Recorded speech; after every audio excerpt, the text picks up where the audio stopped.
Hey, welcome in everybody. My name is Dr. Tim Brown, and you are listening to or watching PharmCast for the Community, sponsored by the College of Pharmacy from the University of Georgia. You know, one of the things that we've dealt with a great deal over the course of this last year has been COVID. It's important. We should talk about it. And the last two sessions that we did for this podcast have been about that. Then I started thinking, you know what? We're going into the spring. The vaccine is out. People are looking ahead. And I think it's time that we go back and start talking about our health in general and the ways that we can be healthier. And I want to remind everybody, in April next month, I have Dr. London coming on board. She's going to talk to us about taking back your meds, or basically cleaning out those medicine cupboards and cabinets, and Take Back Day that happens in April. So stay tuned for that one. It's coming up. But before we get to April, we got to get through March. And you just can't get through March with a breath of sunshine. And so Dr. Sharmon P. Osae is joining me. And when you talk about a breath of sunshine, this young lady brings it to the table. Hello, Dr. Osae. How are you? I'm well, Dr. Brown. How are you today? I'm doing well. You know, I brought you on board because you and I share a passion for helping people and especially families. And I know that with your work in Southwest Georgia, you have taken care of a lot of people. Now, tell us a little bit about where you're located. Where are you practicing? So I am currently in Albany, Georgia. So for those of you who are not completely familiar with where that is, it's in the southwest region of the state, about an hour and a half north of Tallahassee, if you will.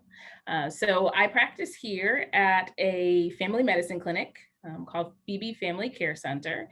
It not only takes care of patients from birth to death, meaning the little 2-year-old babies, or 2-day-old babies rather, to someone who could be close to 97 years old or even older. So I see a wide range of ages in the clinic. But I also serve as a point of education, not only for patients, but for the clinicians. So our family medicine clinic is also the training site for the Phoebe Family Medicine residency, where we have 8 residents in 3 differing class years, so 24 total learners that I get to train and provide information for as well. So I am very much so welcomed into the program. I serve as a faculty for that family medicine residency here, as well as a faculty member at the University of Georgia, which is what brought me to Albany to begin with. And we're lucky to have you. And I know that you precept and take many of the pharmacy students that come that way as well, so they can work with the medical residents and the physicians too. Yes. Have a nice collaboration going on.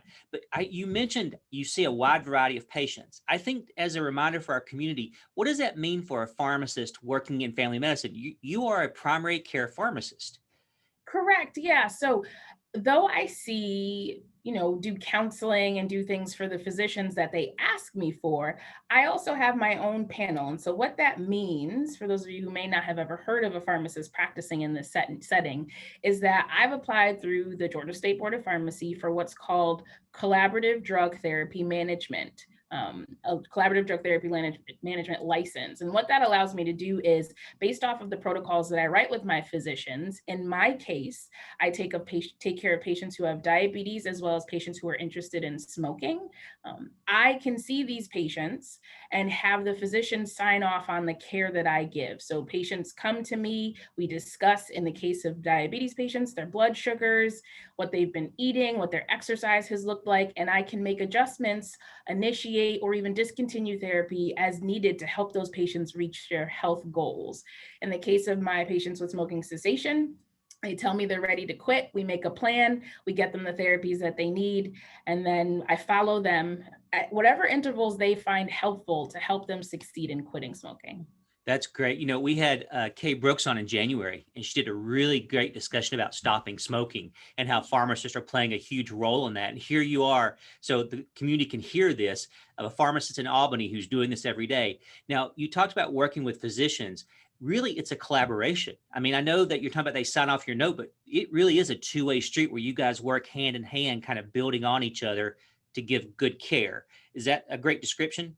That is a perfect description. So it's important to understand that the patients are still going to their regular follow-ups with their physicians. So for a patient with diabetes who may not be well controlled, you should be typically seeing your physician possibly every 3. And if you're able to, and if you're not able to get in, maybe every 6, depending on your own work schedule, but every 3 to 6 months to help get yourself under control.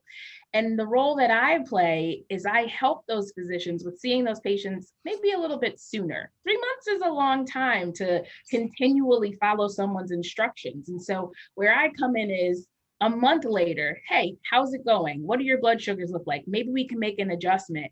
And that way, by the time those patients get back at that 3-month mark for that physician, maybe I even stop into that visit, poke my head in and say hello.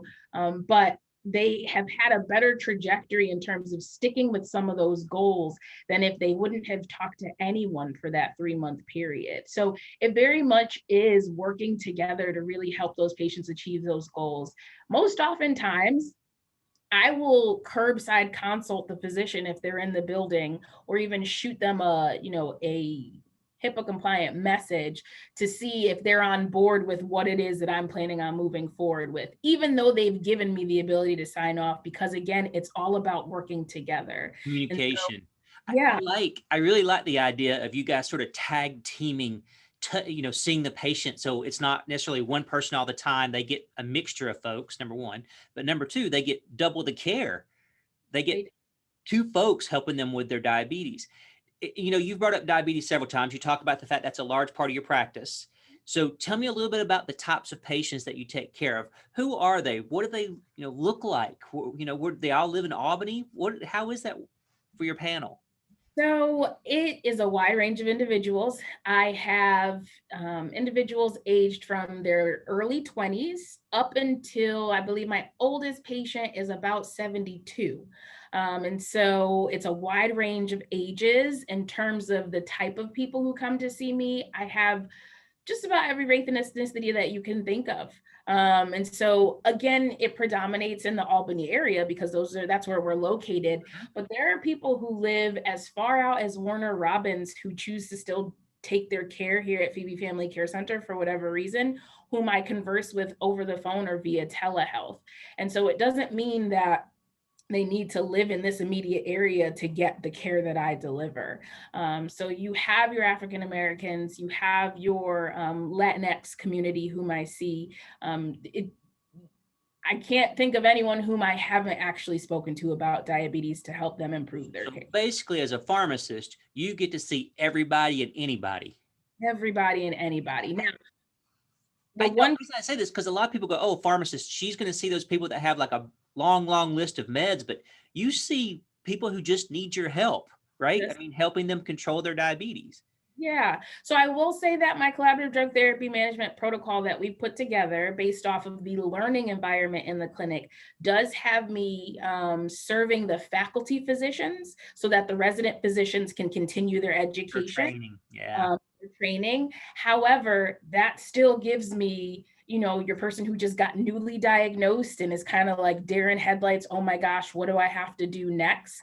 To your seasoned diabetes veteran who's been at this for years, but just needs a little extra kick after the holidays because they kind of just let themselves go. Let's talk about that for a minute, because we've been managing diabetes forever. I mean, let's face reality. I'm no spring chicken. I was managing diabetes when I was in residency in the early 90s, but it seems like we're seeing more and more people being diagnosed with it. It's not going away, or the number of people that have diabetes is not going down. It continues to grow from what we see. So tell me a little bit about that growth. Like, how, do you see a lot of newly diagnosed diabetic folks, people who come in the door, those patients who really have to go through this? Because it's not easy having diabetes. It's just simply not. It's a very difficult lifestyle to adapt to. I am seeing it more. Part of the reason why, is more people have health insurance through the Affordable Care Act. And so they're able to come get the care and be evaluated and be screened for these things. Part of it really is just the eating habits and the styles of us in the US to begin with. Right. And so, and then the lack of exercise that we get. And what has not helped us at all is the way that the pandemic has moved. A lot of us are way more sedentary than we used to be. And so I do see an increase in the diagnosis of diabetes, especially in patients who are younger. That is not something that I was expecting. So the people who are more in their 30s and 40s, I'm seeing a lot more of that.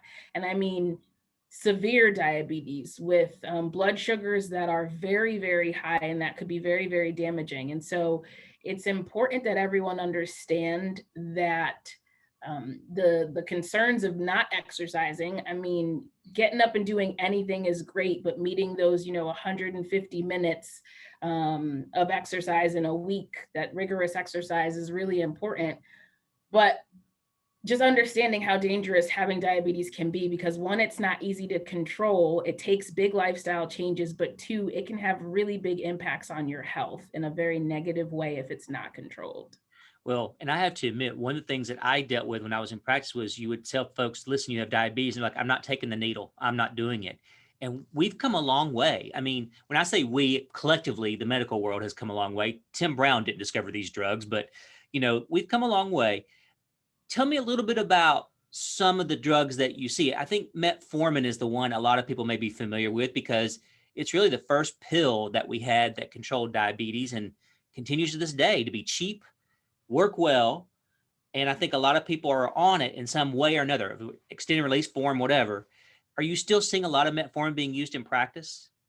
I see tons of metformin. Metformin is our go-to first line. If you have diabetes and if you are able to take metformin, we give it to you. And that's because it has benefits, including helping with weight loss.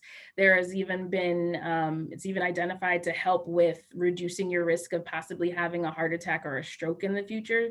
And metformin does wonders in lowering patients' blood sugars without causing any of those risks of a blood sugar going too low.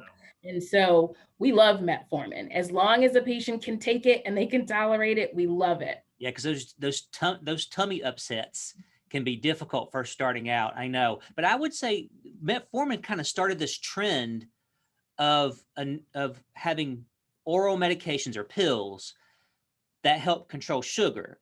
But since metformin came out, gosh, it's been on the market. I mean, I know it's generic and I know it's usually affordable in terms of price versus the others, but there's been an explosion in the last 7, 8, maybe 10 years. What are some of the other oral classes that are out there that I think people may be familiar with? Can you go over those with us? Of course. So some of the other medications you can take orally include a class of drug called Dpp4 inhibitors. The drugs in Sounds that very Star Trek-y. Yes, it is. With the drugs in that class that you guys will probably be more familiar with are your Januvia or maybe a Tragenta. So those are typically once daily medications that help lower blood sugars as well, again, without a risk of any type of low blood sugars. We have our newest orals on the block are called Sglt2 inhibitors. So these are some of the more frequent commercials that you probably see. So things like Jardiance, Farxiga, Invokana, and then the new kid on that block is Sglt2. Okay, now this is the class that I see on TV. Not to take away from that Star Trek-y class you just talked about, but the Sglt2 inhibitors, which, by the way, what the heck? What a horrible name for a class, right? I mean, I know it's how they work and all that, but that's so hard to remember. So Invokana, Farxiga, Jardiance, and what was the newest one you said? Sglt2. Sglt2. That even sounds kind of, alienistic as well. So this class, though, has really gained in popularity. How do they work? Because, I mean, that's the other thing about this class. I think it makes them a little bit different because they're not just lowering your blood sugar, like going into your blood. They do it a different way.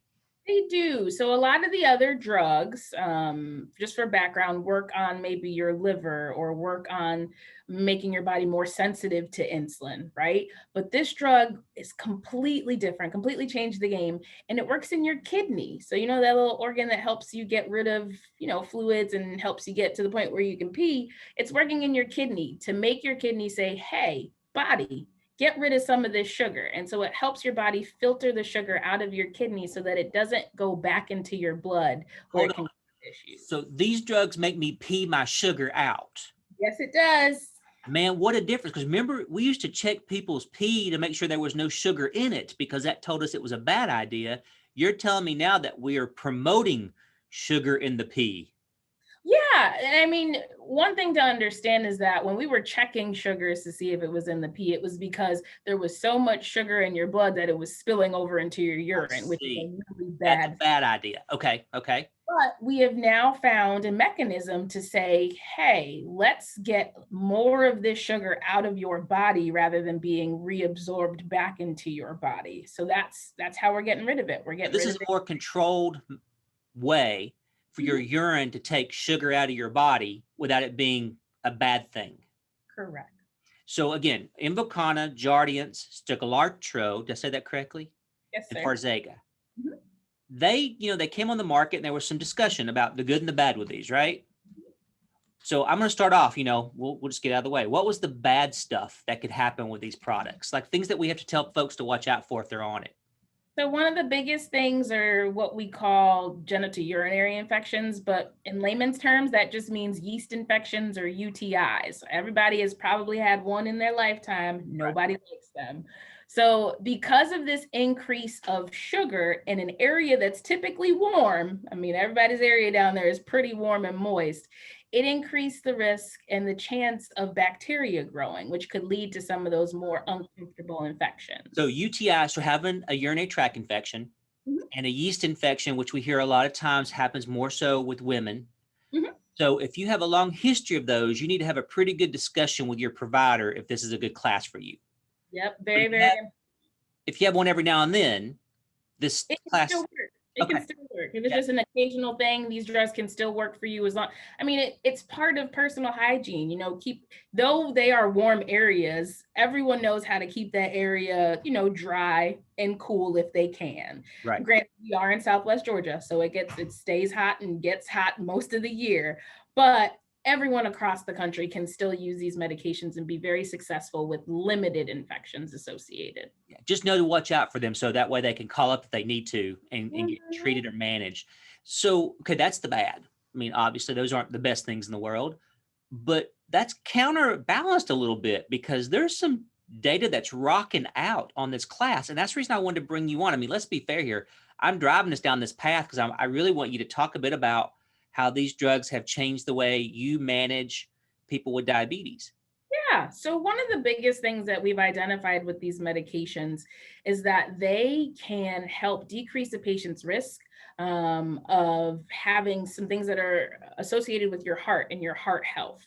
So, in one instance, patients with heart failure, it can decrease associated hospitalizations. So, if you have heart failure and you also have diabetes, this medication can go a long way in keeping you out of the hospital. Oh, wow. Um, it's also been found in studies that have been conducted that it can help decrease the risk of a patient having what's called a heart attack or even a stroke in the future. So, something to know about diabetes is that because of high blood sugars, you can increase the strain on your heart and it can cause you to have a heart attack in the future or even a stroke. And so, these medications help decrease that risk from occurring. And the last place that these medications have been found to be helpful, because of where they act in the kidney and what they're doing, they've also been found to help in patients who may have what's called chronic kidney disease or any issues with their kidney to help decrease any worsening issues with that disease. And so it helps maintain renal function because of the way that they work. So, okay, let me go back. When you have diabetes, there's an increased chance that you could have something happen to your heart, which we knew that long before these drugs came on the market. We knew that heart attacks happen a little bit more frequently in people who have diabetes. We also know that sometimes high sugars, you talked about this earlier, the sugar spilling over from the blood when it was way too high, over time can actually hurt the kidneys a little bit. So you're saying this class of drugs, the new data is showing that it reduces the chance of heart attacks and strokes, and also looks like it offers a little bit of protection to keep the kidneys functioning better over time. Yes, sir. Wow. So this is I know that for oral medications, is this the first grouping or class to really show this level of the lack of protection? So yeah, out of our oral therapies, it is our first class. I think something to consider too is that the FDA, who takes care and helps make sure that drugs are safe, came out with some new stipulations about how to study new drugs that were coming to market, which is why this class being new, has come out with blockbuster evidence. And before that, there weren't really the stipulations that manufacturers had to show these medications didn't cause this harm, or if they even had benefit. And so part of the reason why SGLT2 inhibitors are such blockbusters is because the FDA required that they indicate, hey, these drugs aren't going to cause any harm. And the manufacturers took it a step forward and said, hey, they're actually going to help. The hope is that some of our older drugs, if able, can have the same evidence and show us the same things, but they just weren't required to do so at the time that they came to market. Right now, and I know you mentioned earlier metformin. Do all these drugs play nice on that metformin? In other words, can I put any one of these with metformin and also get not double the heart protection, but I got metformin helping my heart, and I have a drug from this class helping my heart? So is that common to see metformin used with this class? Yeah, so that's really common. And what's even better is that many manufacturers recognize that and create what we call combination tablets, where you'll have metformin put together with one of the drugs. So a good example is for Invokana. It's called Invokana Met, where they put the two medications in one tablet so that you can just take the one tablet twice daily instead of taking two different tablets at different frequencies throughout the day. So many of the manufacturers recognize the benefit in combining their oral medications with metformin, and they do so. The one warning I'll give you for that is that those tend to be a little bit more expensive because they are brand name. Got it. However, there are many insurance companies, prescription insurance companies, that do cover combination tablets. So if you're looking for a way to decrease on the number of pills you take, just pose that as a question to your provider, and they should be able to look into whether they can get you a combo tablet. That's a good tip. Now, you mentioned that there are 4 drugs in this Sglt2 inhibitor class. Again, that name drives me crazy. But so are they all created equal? Or should, if I'm suffering from diabetes, should I walk in and go, hey, listen, I kind of heard these 2 people talking and they told me this was a better one. I mean, does one stand out? Do 2 stand out? I mean, how does that work? So we have more evidence and more blockbuster evidence, if you will, for things that the benefits associated for our drugs, such as Farxiga, and Jardiance is up and coming with that evidence. Because Sglt2 is a little bit newer, they don't have as much, but the studies are in process, and it should be here within the next couple of years to give us the same level of benefit. Invokana had some issues associated with possibly some tendon issues. So that's kind of a ligament in your body. However, it still does decent work, and those issues don't happen with everyone. So if you had to think of the top SGLT2 inhibitor, it would likely be at this time Farxiga in terms of the benefits. However, any of the 4 of them are going to do the work necessary to lower your blood sugars. So they're all good at diabetes. They're all good at diabetes. That's a good but point. some of them have some additional benefits that our studies have shown us. The other thing to consider, Dr. Brown, is that everyone's prescription insurance is going to be just a little bit different. And so though you might really want Farxiga, your insurance may only cover Sglt2. And that's not a bad thing, because again, they're all good at diabetes. And so at the end of the day, you'll be decreasing your risks associated with uncontrolled diabetes, even if your formulary or your prescription formulary doesn't cover a specific medication. That's a good point, that even though we may not get. That's a good point. So I know you mentioned metformin earlier, and again, I seem like I watch way too much TV because I see advertisements for drugs. Maybe I'm just tuned to watch for the drugs, but the other class that I think has come a long way are what we call GLP-1 inhibitors, and Victoza is the one that sort of started the whole. I think everybody started talking about the additional benefits. They lower blood sugar as well. But I think I would leave a gap here if I didn't sort of circle us back and talk a little bit about GLP-1s and how they kind of compare to that SGLT2 inhibitor class. So can you tell us about GLP-1s, like which drugs are in that class? Of course. And allow me to just clarify, you had mentioned GLP-1 inhibitors, but just GLP-1 agonists. Oh, correct. Yes, you're correct. My fault. So they work differently, right? They're not inhibitors like correct. The SGLT2s. These are agonists. What does that mean? So an agonist is basically a helper. It's something that helps something else happen or increases the amount that something happens. So in our case, GLP-1 is basically a hormone in our body. And in this case, GLP-1 is helping to increase the amount of insulin that is doing the work that we need it to do, which is getting your sugar out of your blood and stored into your tissues like your fat, muscle, such as your fat and muscle. So it's helping to get rid of the sugars in the blood. The other way that GLP-1 agonists work is it helps increase what people describe as satiety, but what that really means is it makes you less hungry. It makes you want to eat less. It So hold slows. on. You're saying I don't have to clean my plate like mom taught me. I can actually go, I'm full, and push that plate away. Like, because in America, sometimes that biggie or that large, or good Lord, the other day I ordered a salad at a restaurant and it came out in a trough. It was massive. So these drugs make you kind of, I don't know, stop eating. They make you full faster. One of the mechanisms of the drug is to slow your gastric emptying. And what that means is that food is moving through your intestines more slowly than it used to. So you feel more full because your stomach isn't emptying as quickly. So my recommendation to my patients, if you're on a GLP-1 agonist, cut your portion size in half. So that way you're not pushing your plate away, but you can actually finish half of what you typically would have eaten. The Dolly Parton method, the way to eating.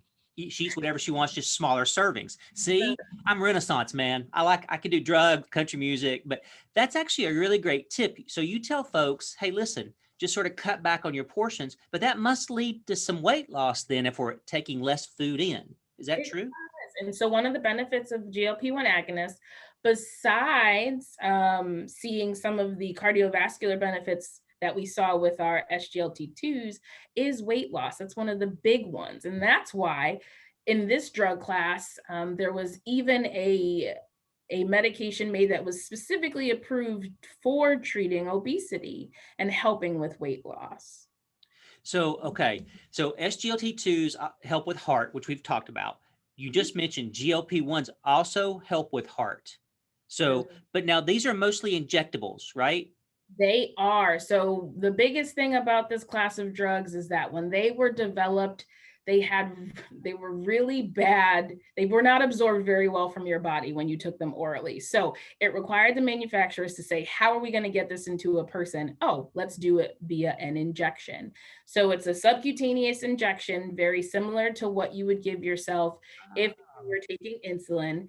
However, the big difference here is that insulins typically need to be dosed at least daily, if not several times a day, whereas several of our GLP-1 agonist options, like Trulicity or Ozempic, can be given to yourself on a weekly basis, meaning if I choose to give my dose to myself every Sunday, once I get home from church, that's it. And I don't have to do it again until the following Sunday. But that's not all of them, but there are certain medications in this class that can be given on a weekly basis. Right. So there's Victoza. What are the others? You've got Trulicity, you've got Ozempic, there's Byetta and Bydureon is the extended release. So those are some of the more common names you'll hear. And then we have one more blockbuster drug that was approved in December of 2019 that is in this class, but somehow they formulated it into a pill. So they were able to find a way around some of those absorption issues, and they created Ribelsis, which is an oral GLP-1 agonist. Now, and it's Ozempic as a pill, right? So if it's Ozempic is an injection, Ribelsis is the pill, but they're the same active drug. Correct. Okay. But now I have to go back for a second because I think in talking about the heart stuff, Victoza and Ozempic have pretty good data that they help with the heart. Is that fair? Yes, it is fair to say. So there are also ones that you may hear people talk about adding to your metformin if you have a history of heart attacks or you're at a high risk for a heart attack or stroke. Matter of fact, I think these are recommended early on because of that weight loss you were talking about. That's very, very true. Depending on what you've got going on as a patient, so your patient-specific factors, it could be that a provider recommends that you start a GLP-1 agonist right as you start your metformin, or very much so close to after. It's not commonplace anymore for you to try several oral drugs before starting something like this injectable option. Got it. So it keeps the insulin away though, right? It does. However, I will say with my patients, I try to come away from keeping the insulin away or looking at insulin as a punishment, Yeah. because with myself, I don't have diabetes, and insulin is what helps me keep that way. And so I want to encourage my patients to look at insulin as something that's helping to keep them healthy versus a punishment in a sense. No, that makes perfect sense. I mean, I think we're learning, and we can talk about insulin a whole nother time, but you've given a lot of thought here, right? I mean, we've started with metformin. We talked about the SGLT2 inhibitors is for that groundbreaking category. GLP-1s are injectables except for Rybelsus. So I guess if I were somebody who had diabetes, I'd ask, well, can I use metformin, Victoza, and Jardiance together? You can. So what's great about the medications that have been developed about diet for diabetes is that they all work in a different place or a different issue with diabetes. So where your metformin is working on your liver, Jardiance is working on your kidney, and the GLP-1 agonist or your Victoza is working on your gut, Your and tummy. with your insulin, on Got your it. tummy, and Huh. with your own body's insulin. And so one of the biggest reasons why we use combination meds is so that we can basically beat on diabetes from different areas. Like we beat it up, we get rid of it because we're hitting it from all these different points to help bring down your blood sugar. So, okay, talking about all that, so we're going to bring down the blood sugar. We got people using these meds, but we also tell people that they can't go too low. So we make them check their blood sugar, which I'm going to tell you now, the look I would get on people's faces when I'd say, can you prick your finger for me? You would think I asked them to cut off a limb and get some blood because, right, that's what they say, right? It hurts. So finger sticks have been a way of checking blood sugars forever. So is there is there something everybody should be doing with finger sticks? Should it be 3 times a day, 2 times a day? Is it okay if I just do it in the morning? So it's going to be really patient specific. I want to disclaimer, it does hurt. I had to do a project as a resident when I was in training where I had to live as a patient with diabetes for 2 weeks, and my fingers were bruised by the end of that 2 weeks, and it was only 2 weeks. And so to everyone out there who experiences this on a regular basis, I feel your pain and I understand to a certain extent. 2 weeks of understanding. But with that said, everyone is going to have to check at a different frequency because everyone's diabetes is a little bit different. There are some patients who only have to check in the morning. There are some people who only have to check a couple of times a week. It depends on the extent of control they have. So if your blood sugars are more at goal, then you likely won't be checking as often. But if you're someone who has really, really high blood sugars, you're running to the bathroom every 3 seconds, you're super hungry, and we have you on really high doses of medication, yeah, you're going to have to check a little bit more frequently for us so that we can adjust your medications as we need to keep you safe. So that could mean 2 or 3 times a day. Got it. Okay, so I've seen these commercials again, and I've done some reading too. But there's this Nick Jonas. I swear to goodness, he's on TV like every 30 seconds. But one of the newest things I saw him in was this, because I think he's a type 1 diabetic person.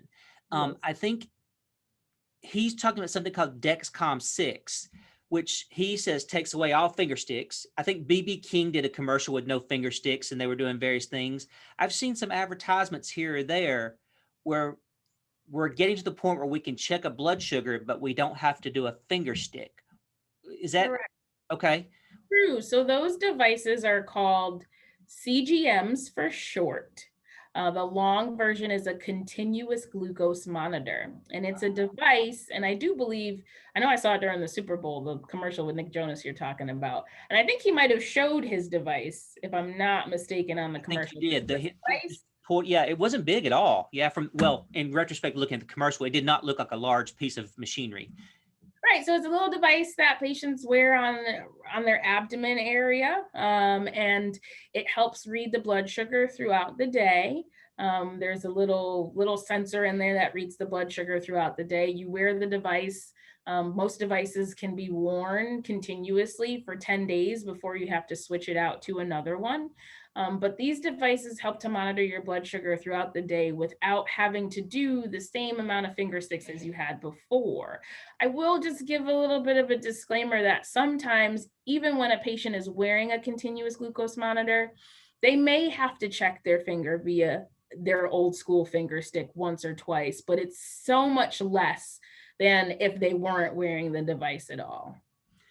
It sounds like it's more like a video versus a snapshot. Like you can see your sugar like all day versus having to sort of take it at random times. That is exactly what it is. So they can just kind of, there is a tracing or a track of exactly where their sugars are. As long as the device is hooked in and monitoring properly, they will have full day readings, whether they're asleep, they're awake, they're in the middle of a meal, you'll see everything. Wow. Now I also know that, talk to your provider, but sometimes insurance doesn't necessarily pay for these. So that's something you'd have to work with your provider about. But that sounds like a great, if you have to finger stick 4 times a day, like you're talking about, this might be a great option for people who have sugars that are a little out of control or they're trying to find control. That's a good point. So And go what I ahead, would please. add very quickly is that just even if you're not someone who's checking 4 times a day, even if you're someone who has a little bit better control, it really is all up to your insurance. And so I just had a patient yesterday who is very well controlled at goal. I speak to him every 4 weeks, and he asked about a CGM because even though he only pricks himself every morning, that's still every morning, and that Right. still hurts. And so even if you tend to have better control, you should still, if it's something you want, still reach out and see if it's something that you're able to get. And I think if you have type 1 diabetes, it's a little bit easier. With type 2 diabetes, a little bit more hoops to jump through. But I actually like this idea of having a video so I can see what my patient's doing when they eat and those kinds of things. And also they can get a feel for when they ate that extra piece of chocolate, what it did, right? I mean, having diabetes is difficult, but half the battle is learning how to eat and do your calories. Mm-hmm. Dr. Osae, man, you have brought information to us in droves today. I mean, we've covered a lot for diabetes. Yeah. So as always, I always ask our guests if they could do me a favor and sum up the 3 points. Like if somebody tuned in the last 5 minutes, what 3 things could they walk away, be like, okay, I learned something today. What would you leave our community with? So my first point, though we didn't spend a ton of time talking about it, lifestyle modification. So it's going to be your exercise and watching your diet are really the cornerstone of staying healthy when you have diabetes and keeping your blood sugars under control. So I know we talked about a lot of meds, but making those lifestyle changes are going to make all the difference. And your meds are really there to just help you get over that hump. The second point is that newer medications for diabetes, like the Sglt2 inhibitors or the GLP-1 agonists, they have current and ever evolving evidence for keeping your heart and kidneys healthy and keeping your diabetes under control. So they're going to do that main job of getting your blood sugars down, but they're also going to help with your heart health and your kidney health as well. And the last point that I want to make is that monitoring your blood sugars at home is going to be very patient specific in a discussion that you have with your physician or provider.